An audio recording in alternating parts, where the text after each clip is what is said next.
পাথর প্রতিমায় বিস্ফোরণের ঘটনায় গ্রেপ্তার বাজি ব্যবসায়ী চন্দ্রকান্ত বণিকের ভাই তুষারকান্ত বণিক।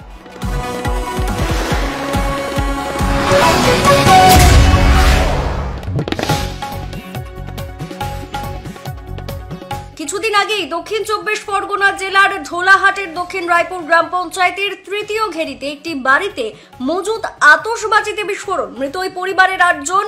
সোমবার রাত 8:30 থেকে 9টার মধ্যে ঘটে এই ঘটনা। বাজির পাশাপাশি বিস্ফোরণ হয় 2টি গ্যাস সিলিন্ডারেরও। তাদের পরিবারে মোট 11 জন সদস্য। চন্দ্রকান্ত বণিককে ইতিমধ্যে গ্রেপ্তার করে কাকদ্বীপ আদালতে পেশ করা হলে 4 দিনের পুলিশি হেফাজতে রাখার নির্দেশ দেয় আদালত। এরপরই এই ঘটনায় গ্রেপ্তার করা হয় তুষারকান্ত বণিককেও। চন্দ্রকান্ত বণিক এবং তুষার বণিক 2 ভাই, কিন্তু জনবহুল গ্রামে বাড়ির মধ্যে এত বাজি মজুত করে রেখেছিলেন তা নিয়েও প্রশ্ন উঠেছে। সূত্র মারফত পরে জানা যায় বাজি তৈরির কোনো বৈধ লাইসেন্স ছিল না তাদের। তুষারকান্ত বণিককে গ্রেপ্তার করে কাকদ্বীপ আদালতে পেশ করা হয়। কাকদ্বীপ আদালতে ঢোলাহাট পুলিশের পক্ষ থেকে নিজেদের হেফাজতে নিয়ে জিজ্ঞাসাবাদের জন্য 7 দিনের পিসিপিআর করা হয়। আদালতের পক্ষ থেকে ধৃত তুষারকান্ত বণিককে 4 দিনের পুলিশ হেফাজতের নির্দেশ দেওয়া হয়েছে।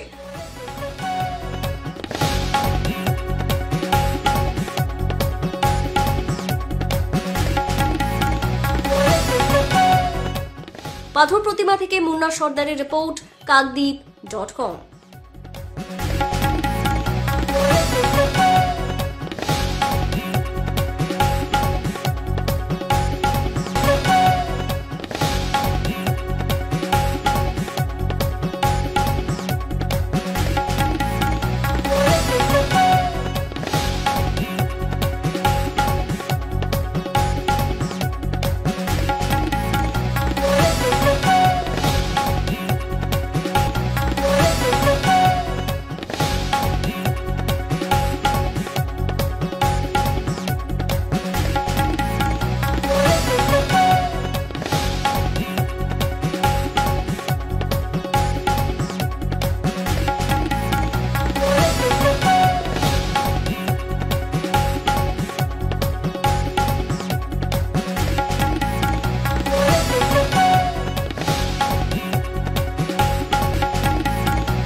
আধুনিক আসবাবপত্রের সঠিক ঠিকানা কিরণময়ী বেডিং স্টোর্স, কাকদ্বীপ, রথতলা।